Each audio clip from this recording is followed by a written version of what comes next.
네, 반갑습니다. 한국경제TV 1호 전문가, 홀짝 박사, 김문석입니다. 자, 9월 7일 목요일, 함께하고 계시고요. 현재 시간은, 오전 8시 10분, 가리키고 있습니다. 자, 오늘 새벽 마감은 뉴욕 증시 흐름이 좀 안 좋아요. 오늘 우리 한국 증시는 아마 그 영향을 좀 고스란히 좀 받을 걸로 좀 예상이 되고요. 제가 최근에 이 8월에 이어서 9월 달도 이 증시 흐름이 좀 안 좋을 것 같다라는 얘기를 좀 드리고 있습니다. 8월 달도 제가 우려했던 것처럼 증시 흐름이 좀 좋지가 않았고요. 9월 달 시작된 지 얼마 안 됐습니다만은 이 9월 달도 또 조정 가능성을 좀 열어놔야 될 것 같다라는 얘기를 최근에 계속 드리고 있는데요. 제가 이제 9월 달 증시도 그렇게 호락호락하진 않을 것 같다라고 말씀드린 이유는 일단 외부적인 요소든 또 내부적인 요소든 이게 좀 증시를 끌어올리는데 조금 부담되는 부분들이 있다는 겁니다. 그래서 먼저 외부적인 부분에서는 최근에 유가가 제법 좀 올라가고 있고요. 자, 거기다 미국 10년물 국채금리가 조금 안정을 찾는 것 같더니만 재차 또 고개를 좀 들고 있는 상태고, 이러다 보니까 이 대표적인 안전자산인 이 달러와 인덱스 가치가 최근에 좀 올라서고 있는 모습이거든요. 아무래도 이 달러 가치가 올라갈 때는 글로벌 증시 쪽에 자금 유입되는 게 좀 한계가 있을 수밖에 없고요. 특히 한국 증시 같은 경우는 달러에 아주 민감하기 때문에 외국인들의 어떤 자금 유입이나 또는 선물 쪽에서 또 외국인들 매도도 좀 나오고 이런 환경을 만들기 때문에 우리 증시 수급에는 특히 더 부정적인데요. 지금 유가 올라가는 부분은 아마 사우디가 지금 결정적인 역할을 좀 하고 있는 걸로 보이고요. 사우디가 지금 9월 말까지 지금 감산을 지금 하고 있는데요. 이 사우디의 어떤 감산이 9월 말에 종료될 걸로 예상을 했었습니다만은 최근에 지금 나오는 얘기를 보면 사우디가 감산 기간을 연말까지 연장할 것 같다 라는 얘기를 지금 하고 있는 것 같아요. 자, 하다 보니까 이런 분위기라면 유가가 최근에 좀 제법 올랐지만 한 번 더 올랐을 수 있다는 부분이 9월달 초중순까지는 좀 시장이 좀 부담을 주게 되고요. 자, 거기다 금리도 마찬가지입니다. 최근에 제가 요 얘기는 좀 자주 드렸었는데요. 우리가 8월달하고 9월달에 미국 국채 발행이 많이 있거든요. 이 국채 발행이 주로 8, 9월달에 몰려 있는데 제가 이제 8월달에 그것 때문에 미국 10년물 국채 금리가 가파르게 올라서면서 시장을 끌어내렸던 거고, 다행스럽게도 이 8월 말에 월말 그 채권 펀드 자금들이 많이 들어오다 보니까 이 8월 말에는 이 금리가 다시, 그러니까 채권 펀드 쪽으로 돈이 들어오면서 채권 가격을 다시 좀 끌어올려 주니까 금리가 다시 좀 안정을 찾았거든요. 근데 지금 9월 달에 지금 다음 주에 그 다음 주 11일 날 3년물, 12일 날 10년물, 13일 날 30년물 미국도 국채 발행이 지금 대규모로 좀 예정이 되어 있는 상태고요.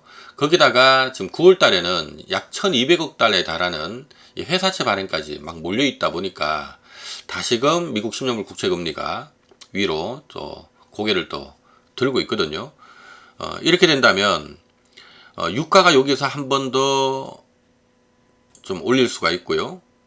금리가 한 번 더 고개를 또 들 수가 있고, 이러면 달러가 한 번 더 고개를 들 수 있다는 얘기인데, 요 기간에는 아무래도 우리 한국 증시 입장에서 본다면 외국인들 수급이 현물 쪽에서 좀 들어오기도 힘들고 선물 쪽은 좀 매도를 이끌 가능성이 있고요. 또 외국인들 선물 매도 나오면 또 기관들 프로그램 매도 자동으로 따라 나오니까 이런 부분들 때문에 특히 9월 초중순은 이 증시 수급 여건이 그렇게 호락호락하진 않다.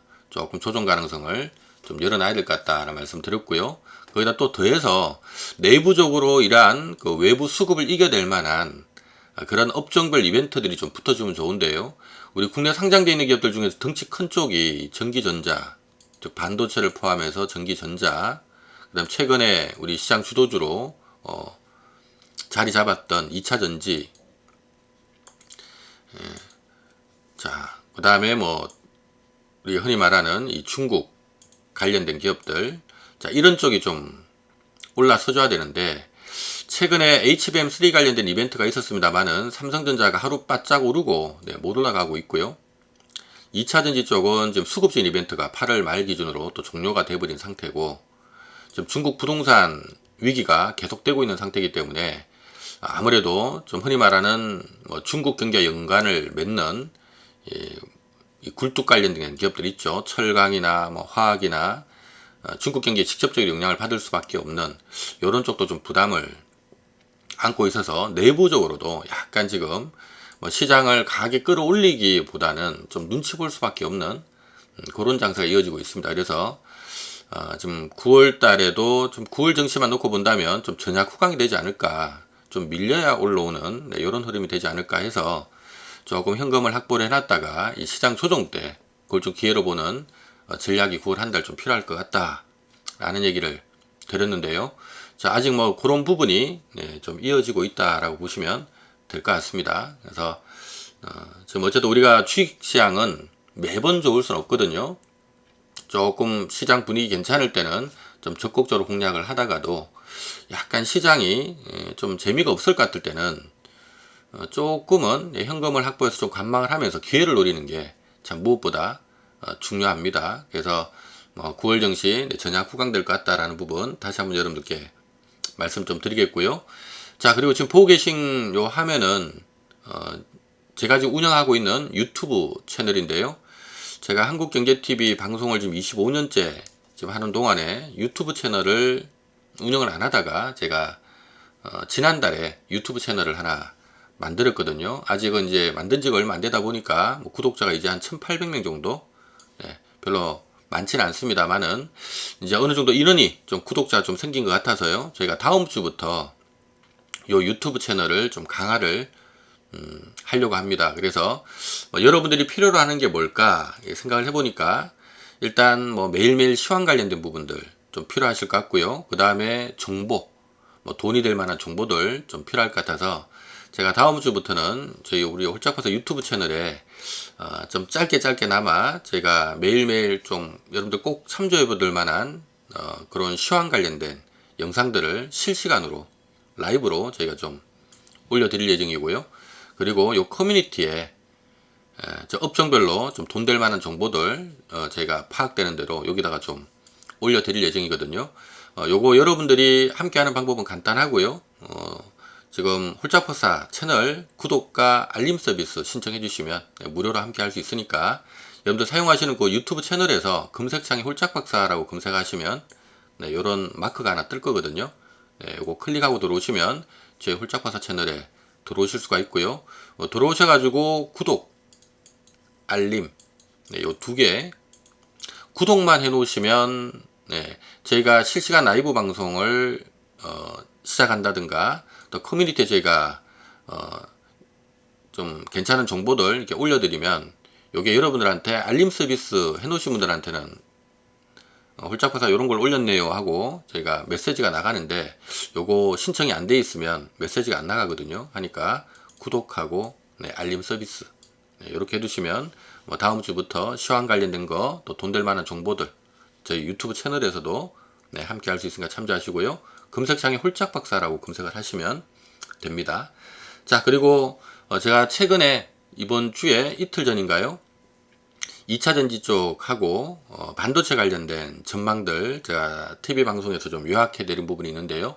그거 좀 중요한 내용들이니까 그거 잠시 한번 드릴 테니까 그 내용도 함께 숙지를 해 주시기 바랍니다. 이슈입니다. HBM3 공급 합의의 삼성전자 9만전자 가나. 많은 분들이 기다려주시던 이슈가 아닌가 싶습니다. 뭐 단도직입적으로 엔비디아의 HBM3 공급 합의 소식에 삼성전자는 웃었고요. 반면 SK하이닉스는 좀 이렇게 웃지 못하는 그런 현상입니다. 이런 현상에 대해서 먼저 설명이 좀 필요하지 않을까 싶습니다. 일단 뭐 지난주 말에 이제 발표가 됐는데요. 뭐 여러분들 다들 인지하고 계신 것처럼 삼성전자가 급등을 했죠. 뭐 자연스럽게 이제 SK하이닉스는 좀 고개를 숙일 수밖에 없는 이런 이슈가 터졌는데요. 어쨌든 뭐 아주 뭐 좋은 소식이다. 우리 대한민국 반도체 업체는 이제 좋은 소식이다라고 봐야 될 것 같고요. 관련된 기업들의 주가 흐름 잠깐 좀 확인하고 얘기를 나눠보도록 하겠습니다. 삼성전자가 사실 7월 이후로 계속적으로 좀 줄기차게 주가가 하락을 했었거든요. 반면에 이제 SK 하이닉스는 아무래도 엔비디아 효과 때문에 좀 상대 강세가 그래도 이어지는 그런 흐름이었는데요. 지난 금요일 날 삼성전자는 급등을 하고 좀 아쉽긴 합니다만은 어쨌든 간에 이틀 연속 오름을 좀 시도하다가 오늘 살짝 눌린 거고요. SK 하이닉스는 이틀 연속 약간 좀 빠지다가 오늘 삼성전자 이제 조금 눌리니까 오히려 이제 SK 하이닉스 좀 반등 나오고 하는 모습인데요. 어쨌든 간에 지금 뭐 ARM을 포함해서 지금 엔비디아까지 HBM3 공급 합의가 지금 된 걸로 지금 확인이 되고 있고요. 이렇게 된다면 관련된 부분의 실적이 지금 참 힘든 반도체 업황을 좀 더 빠르게 살릴 수 있다라는 측면에서 우리 국내 반도체 업체들에게는 아주 뭐 호소식이 아닌가 이런 생각이 듭니다. 다만 이 주가가 계속 올라가줘야 되는데 네. 이런 호재를 발표하고 삼성전자 흐름을 봤을 때 이게 뭐 또 바로 가기는 힘들 것 같다라는 생각이 좀 들어서 그게 좀 아쉬운 부분이 아닌가 싶고요. 지난 금요일 날 삼성전자 급등한 부분은 이러한 HBM3 관련된 이제 공급 합의가 된 것 같다라는 부분들 때문에 급등한 것도 일부 있긴 합니다만은 사실 그것보다는요. 저희가 이번에 MSCI 분기 리뷰를 앞두고 아무래도 이제 뭐 에코프로를 포함해서 그쪽으로 물량을 좀 배팅해야 되는 부분들이 있다 보니까 미리 좀 삼성전자를 좀 비워놨던 부분들이 없지 않아 있거든요. 근데 때마침 이제 8월 말을 지나면서 이제 시기적으로도 MSCI 분기 리뷰가 이제 MSCI 그 리밸런싱이 종료된 그 시점에 이제 삼성전자가 그동안에 좀 많이 비워놨던 부분이 있는데 이게 이제 또 때마침 삼성전자 관련된 호재까지 뜨다 보니까 이런 물량까지 지금 같이 몰린 게 아닌가라는 생각이 네네. 들어요. 그래서 조금 아쉽긴 합니다만은 일단 급하게 좀 채워야 되겠다 하는 물량들은 뭐 지난주 금요일 그다음 어제 오늘까지 좀 채운 것 같아서 왜냐하면 이제 우리 삼성전자가 여기서 계속 급등을 하려면 그래요. 지난 금요일 같은 매수가 계속 붙어줘야 되잖아요. 근데 지금 가만히 보면 지난 금요일하고 이번 주 월요일, 화요일 외국인들 삼성전자 매수는 꾸준하게 지금 3일 연속으로 들어오긴 합니다만은 그 강도는 조금씩 약화되고 있거든요. 그래요. 그러니까 어찌 본다면 좀 많이 비워놨는데 갑자기 호재가 터지니까 야 이거 다시 좀 채워야 되겠다 하고 채우는 물량들이 지난 금요일 날 좀 세게 들어온 부분들이 있고요. 또 뭐 지금 HBM3 관련된 호재도 터졌으니까 네네. 아마 좀 더 채워야 될 부분들이 있을 겁니다. 그래서 이 부분이 지금 어제하고 오늘까지도 이어지는 모습인데 다만 급하게 채울 건 채워놨기 때문에 이제는 채우는 속도를 뭐 너무 세게 안 해도 된다는 거죠. 이러면은 이 주가는 단기 급등에 따른 약간 기간 조정으로 좀 들어갈 가능성이 있고요. 이 부분이 사실 어제 오늘 호재에도 불구하고 삼성전자 주가가 좀 쉬게 하는 모습이 아니었나 싶어서 이러면 이번 주도 좀 쉬어야 되지 않나 이런 생각이 들어서 이게 조금 아쉽다. 부분인 것 같습니다. 좋습니다. 그럼 이렇게 한번 좀 질문 드려볼게요. 최근 증권사에서 삼성전자에 대한 목표가를 95,000원까지 제시하는 모습을 보였습니다. 우리 김문석 대표, 구만전자에 대한 기대감 있으신지와 함께 이 연내 가능할 구만전자인지 개인적인 의견은 어떻게 보고 계시는지 궁금합니다. 제가 이제 보통 기업의 어떤 목표 주가를 뽑을 때는요. 이제 우리가 주가는 미래를 좀 선행하는 성격이 있거든요. 그러면 얼추 보면 예를 들어 내년이면 내년이 2024년이니까 그럼 2025년 실적을 기준으로 뽑거든요. 그러니까 내년도 주가는 2025년 실적을 선반영할 거다. 그러면 2025년 실적 대비 삼성전자가 얼마가 적당한가 이렇게 이제 계산을 뚫게 되는데 삼성전자 지금 추정 실적을 보면요, 이 단기 순이익 기준으로 2025년도 추정 순이익이 약 한 45조 정도 보거든요. 그러면 45조 원에 10배를 주면 450조고 12배를 주면 한 540조 정도 되는데요.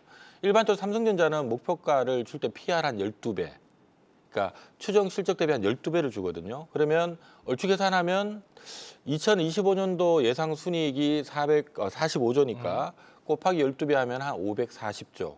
540조를 주가를 환산하면 약 95,500원 정도 나오거든요. 그러니까 사실 어제 KB증권뿐만 아니라 대부분의 증권사에서 삼성전자에 대한 목표 주가는 지금부터 한 1년, 그러니까 내년이 되겠죠. 내년도 목표 주가는 아마 한 9만 원 정도 제시를 하는 게 정상이라고 보시면 되고요. 실질적으로 얼마 정도 제시하고 있는지 화면을 통해서 좀 보여드릴 수 있도록 하겠습니다. 지금 7월 말부터 시작해서 삼성전자 각 증권사 목표 주가를 제가 지금 떠왔는데요. 지금 보면 평균적으로 제시하고 있는 가격이 조금 낮게 주는 데가 87,000원도 있긴 한데 대부분 한 9만 원, 95,000원, 95,000원 이상은 없습니다만은 요 정도 주거든요. 이 부분 앞서 얘기했던 것처럼 대부분 삼성전자에 대한 목표 주가를 미래 실적 대비 한 12배 정도를 주기 때문에 그럼 대충 이제 그러니까 2025년 실적 추정치가 뭐 45조 보는 거, 43조 보는 거, 47조 보는 것 좀 다양할 거니까 뭐 그거 대비 한 12배 한 가격이 9만 원에서 9만 5천 원 사이라고 생각하시면 되고요. 그래서 이제 대부분 이제 9만 원 제시를 하고 있고 최근에 이제 이번 주에 KB증권에서 HBM 관련된 프리미엄 구간 진입했다라는 얘기와 함께 목표가 9만 5천 원 제시를 했는데 이게 사실 8월 말에도 9만 5천 원 제시했던 바가 있어서 네. 상향한 건 아니고요. 좀 하여튼 HBM 프리미엄 구간 진입했고 원래대로 목표 주가 9만 5천 원 내년 기대해보자 뭐 이런 의견을 제시를 한 것 같습니다.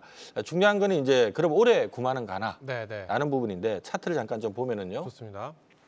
지금 삼성전자 지금 9만 원이면 2021년도 우리가 이 동학개미 열풍과 함께 삼성전자 쪽으로 매기가 아주 세게 쏠렸을 때가 9만 원. 이때가 이제 9만 6,800원까지 갔다 내려왔거든요. 9만 6,800원이요. 그러니까 얼추 보면 우리가 상식선에서 봐도 요때 대비 내년도 실적, 내후년 실적이 좋은 건 아니고 두 번째는 또 요때는 동학개미 열풍. 그러니까 대한민국의 모든 돈들이 이쪽으로 쏠릴 때인데 지금 사실 그럴 수급은 또 아니거든요.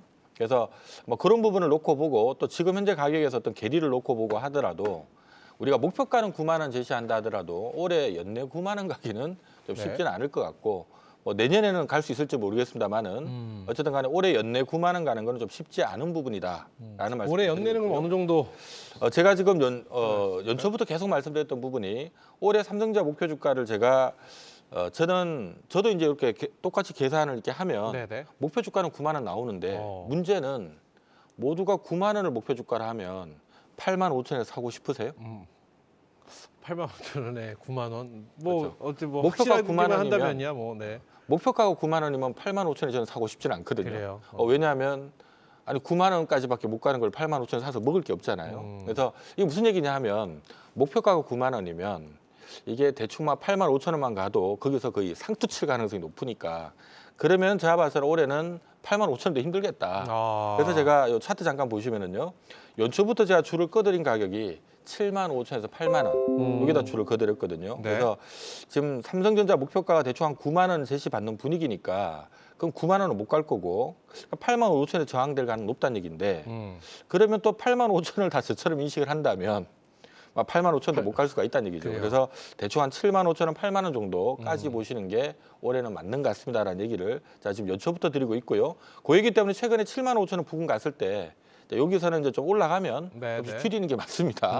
라는 얘기를 드렸던 것도 그런 부분인데 지금 분위기라면 하반기에 7만 5천 원, 8만 사이로 한번 들어갈 것 같거든요. 요거 염두하시고 그 가격 가면 좀 줄인다 이렇게 생각하시는 게 맞을 것 같습니다. 그래요. 좋습니다. 자, 그럼 다음으로 이런 질문 한번 드려볼게요. HBM3에 관련해서 이 반도체 소부장, 사실은 삼성전자에 많은 분들이 관심을 갖고 계시지만 반도체 소부장에 대한 개인 투자자분들의 보유가 훨씬 더 좀 뭐라고 할까요? 좀 뭐라고 할까? 좀 깊이 있다고 해야 되나? 좀 폭이 넓다고 해야 되나요? 그런데 그쪽 부분 반도체 소부장에 대해서는 좀 어떻게 바라보시고 어떤 의견을 갖고 계신지도 굉장히 궁금해집니다. 자, 아무래도 최근에 이제 HBM 관련 이슈 때문에 관련된 기업들, 특히 뭐 TVC 관련된 기업들 쪽으로 해서 지금 상당히 좀 시장에서 관심을 좀 많이 갖고 있는 게 사실이거든요. 아무래도 2차 전지는 너무 많이 오른 것 같고 또 반도체는 상대도 2차 전지보다는 싸니까 차라리 반도체 보자라는 의견도 많이 있습니다만은 제가 좀 냉정하게 봐야 될 부분은요. 이쪽도 지금 싸진 않아요. 네. 지금 잠깐 다시 한번 화면을 좀 보도록 하겠는데요. 지금 삼성전자, SK하이닉스, 그다음에 최근에 이제 HBM 관련해서 좀 수혜주로 거론되고 있는 대표 기업이죠. 한미반도체와 이오테크닉스. 자, 이들 기업들 지금 2024년 내년도 추정 실적 대비 PER이 지금 삼성전자하고 SK하이닉스가 내년 대비 14배, 16배 수준이고요. 네네. 내후년 2025년 대비 각각 10배 정도 지금 수준이거든요. 그러니까 뭐 그렇게 비싼 건 아니지만 뭐 아주 싼 건 아니고 지금 이런 수준이고요. 자, 한미반도체하고 이오테크닉스는 지금 내년 실적 대비해서는 51배, 27배 수준이고 2025년 실적 대비 한미반도체 지금 46배, 이오테크닉스는 24배 정도 되거든요. 자, 그러면 이것도 뭐 우리가 이 반도체 산업이 2차 전지 산업처럼 장기적인 호황을 쉬지 않고 보일 거다라는 그런 신뢰도는 좀 약하다는 걸 감안하면 네. 대충 이 정도면 이것도 좀 기대치를 반영한 걸로 아. 봐야 되기 때문에 최근 수급은 약간 뭐 기간 주도로 해가지고 좀 아직도 괜찮은 흐름이긴 합니다만은 이쪽 부분도 좀 길게 봤을 때 먹을 떡은 좀 적어지고 있다. 아. 냉정하게 그렇게 보셔야 될 것 같습니다. 그래요, 좋습니다. 이렇게 해서 소부장 제일 궁금해하는 게 요즘 보면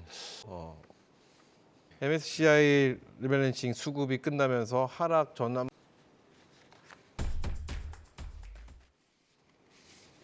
네, 내일은 플러스 한국경제TV 1호 전문가 홀짝 박사 우리 김문석 대표와 함께하고 계십니다. 자, 계속해서 김문석 대표가 선정한 두 번째 이슈 확인해 보도록 하겠습니다. 공개합니다. 네, 오늘의 두 번째 이슈입니다. 2차 전지 공매도 전쟁 재점화라는 이슈를 선택해 주셨습니다. 에코프로 8월 말에 MSCI 리밸런싱 수급이 끝나면서 하락 전환이 된 것이다. 뭐 이런 의견과 동시에 어쨌든 지금 3거래일째 에코프로는 계속 내려가고 있습니다. 이 전반적으로 이 부분에 대해서 어떻게 보고 계시는지 에코프로에 대한 전망 많은 분들이 궁금해하실 것 같아요. 네. 자, 지금 2차 전지 쪽의 공매도가 네. 다시 좀 늘고 있는 추세거든요. 이전에는 2차 전지 쪽에 공매도가 많았는데 수급적인 이벤트 때문에 공매도 숏스퀴즈가 막 발생을 하면서요. 2차 전지를 좀 끌어올리는 역할을 했는데 이제 거기서 약간 공매도도 손바뀜이 좀 된 것 같아요. 항복할 쪽은 항복하고 또 새롭게 들어올 쪽은 좀 들어오고 뭐 이런 분위기인 것 같은데요. 어쨌든 에코프로 같은 경우는 제가 이 시간을 통해서 계속 말씀드렸던 것처럼 8월 31일 기준으로 해서 어쨌든 간에 MSCI 리밸런싱이 끝나면 네. 아마 바로 주가 빠질 것 같다. 그래서 좀 주의가 필요하다라는 얘기를 계속 들었는데요. 잠깐 차트를 좀 보도록 하죠. 네네. 자, 에코프로가 지금 150만 원까지 갔다가 조금 뭐 8월 달 조정은 나왔습니다만은 그래도 이 MSCI 리밸런싱이 있었기 때문에 상대적으로 다른 2차 전지보다는 안 빠졌거든요. 하지만 제가 지금 계속적으로 지난주도 뭐 내내 말씀드렸던 부분이 8월 31일부로 리밸런싱 종료됩니다. 그럼 수급 이벤트가 끝납니다. 그러면 쭉 빠질 거예요라는 얘기를 제가 네네. 드렸고요. 지금 제가 100만 원 줄을 끊었는데 저는 100만 원 깰 거라고 얘기를 좀 계속 드렸거든요. 와. 그래서 아마 9월 달에 100만 원 깨고 내려갈 거니까 빨리 좀 정리를 하시는 게 좋을 것 같다는 얘기를 들었는데 지금 오늘 아무래도 이제 3일 연타 하루에 6%씩 오늘은 장중에 한 4% 빠졌다가 마감에 조금 밑거리는 달았지만 뭐 3일 연속 빠졌으니까 약간 밑거리 다는 것도 뭐 당연할 것 같고요. 다만 어쨌든 이렇게 빠졌다는 게 중요한 겁니다. 힘이 조금 약화되고 있다는 얘기는요. 또 여기서 또 반등 다음 반등이 빨리 안 나오면 100만 원 깨고 내려갈 수도 있거든요. 조금 아직도 여전히 주의가 좀 필요하다는 얘기 드릴게요. 그래요, 좋습니다. 자, 에코프로에 대해서 여쭤봤는데 지금 에코프로 BM도 좀 여쭤보고 싶어요. 지금 30만 원을 위협하고 있는데 시간이 많지가 않기 때문에 짧게 말씀을 좀 해주시면 제가 그 다음 질문이 굉장히 궁금한 네. 질문이어서 짧게 한번 들어보겠습니다. 네, 에코프로 BM 30만 원 위협하는 부분은 어떻게 보고 계실까요? 바로 차트를 보면서 네네. 설명을 드리겠습니다. 에코프로 BM은 이 시간 뭐 계속 말씀드렸습니다. 7월 말에 빨리 때려라 라고 얘기를 드렸고요. 이때 못 때리신 분들은 8월 달이라도 팔아라 라는 얘기를 드렸고 이때 못 파신 분들은 최근에 반등 조금 나온 거지만 이때라도 정리를 한번 하시는 게 좋다. 그래요. 제가 지금 에코프로 BM은 적정 주가는 33만이라고 말씀드렸고요. 수급 이벤트 때문에 올랐지만 수급 이벤트가 종료되면 33만 원 기준으로 왔다 갔다 하는 지루한 흐름들이 굉장히 길어질 건데 이 과정에서 아마 9월 달에 30만 원 깰 거다라는 얘기를 드렸고요. 이거 사실 25만 원까지 빠질 수도 있어요. 박스권이라는 얘기를 드렸으니까 그래서 추가 조정 가능성이 좀 열려 있다고 보시는 게 맞을 것 같습니다. 좋습니다. 많은 분들이 에코프로가 굉장히 뜨거운 열광을 보이고 해서 저건 이제 보유자의 영역이다. 나는 좀 접근할 수 없다 하시는 분들이 관심을 많이 갖던 게 포스코입니다. 포스코 홀딩스와 포스코 퓨처엠 전반적으로 또 이 두 종목들은 어떻게 보고 계신지도 함께 여쭤볼게요. 예, 사실 뭐 에코프로나 에코프로 BM 쪽의 어떤 관심 쏠림이 이게 좀 상당히 비싼 것 같으니까 그렇죠. 이제 그게 쏠림이 좀 들어왔던 게 포스코 홀딩스하고 포스코 퓨처엠인데요. 근데 지금 두 개 차트 잠깐 좀 보시면은요, 포스코 퓨처엠도 지금 사실 싸진 않거든요. 그래서 그래놓고 보니까 이제 이것도 지금 7월 말 이후로 지금 꺾여가지고 못 올라오고 있는 상태고 앞서 얘기했던 에코프로나 에코프로 BM가 비슷한 길을 좀 갈 가능성이 높다라는 거 좀 염두하시면 좋을 것 같고요. 상대적으로 이제 포스코 홀딩스는 이제 아무래도 포스코 실적 부분이 있다 보니까 뭐 상당히 좀 싸 보일 수가 있습니다. 네. 이런 것들 때문에 상당히 좀 덜 빠지는 것도 있긴 합니다만은 사실 포스코홀딩스도 이제 알짜 회사들 이제 또 상장 이벤트 이런 것들 끝나고 나면 또 수급이 좀 꺼질 수도 있는 상태니까 이 부분도 좀 길게 놓고 보면 2차전지 전반은 연말까지 지금까지 추세적인 상승은 이제 기대를 안 하는 게 좋을 것 같다. 지루한 박스권을 염두를 해야 될 것 같다는 얘기 다시 한번 드릴게요. 그래요. 에코프로와 포스코까지 조금